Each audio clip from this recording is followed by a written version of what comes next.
Hello everyone. Today I'll be reviewing the Spicy McChicken Szechuan. So this is their new burger. I just saw that they just got it here now, and it's following up with their Spicy McChicken little little challenge. They have 3 different types. There's a habanero, which I've had before, not too spicy. Now this is a Szechuan. I'm excited for the ghost pepper one, but let's see how this Szechuan McChicken is. We got a little bit of sauce on there. It was just kind of thrown together. Opened up the bag and it was like, the bun was one part. Like, it wasn't even in the box.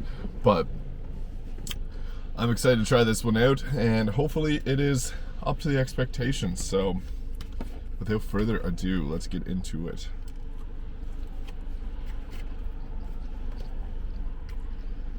Okay, I taste it. There's enough sauce on this to make it spicy, but we'll see. McDonald's Szechuan sauce kind of been hyped up ever since the episodes of Rick and Morty that talked about it. The internet went a little weird on that one. People are buying out Szechuan sauces from eBay and places like that, but I didn't even spend anything extra, and I just got it in a meal, so we take that as a win. So yeah, it's got a little bit of a spice to it, nothing major. Oh, the sauce is tasty though. Yeah,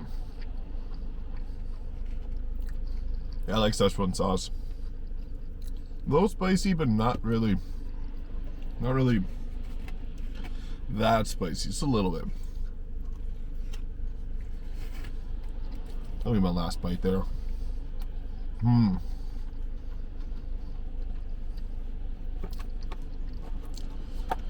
So not very spicy, but I also didn't get a whole lot of sauce on it, so maybe it is very spicy, I just don't know. But it was a good flavor. Like, Szechuan sauce tastes really good. It's I don't know how to describe it. It's spicy, but it's also kind of like got sweet, tangy kind of flavor notes to it, so it's good though. I like it. The Szechuan McChicken, however, on a scale of 1 to 10 for spiciness, this is only like a 2.5. I would say. Not very spicy, but it is really good, so that's why we get it. So I'll give this, on a scale of 1 to 10, I'll give it a 7.5. Like, it's a pretty good burger. Szechuan sauce is nice and spicy and not too spicy, so if you don't like spicy foods, you'll probably like this. It's just a very light, mild kick, nothing too crazy. But I'm excited to try the Ghost Pepper McChicken from McDonald's Canada. Whenever that comes around, you guys will be expecting to see a video. So, yeah. Thank you for watching. If you enjoyed this video, please hit the like and subscribe button below. And I'll see you in the next video.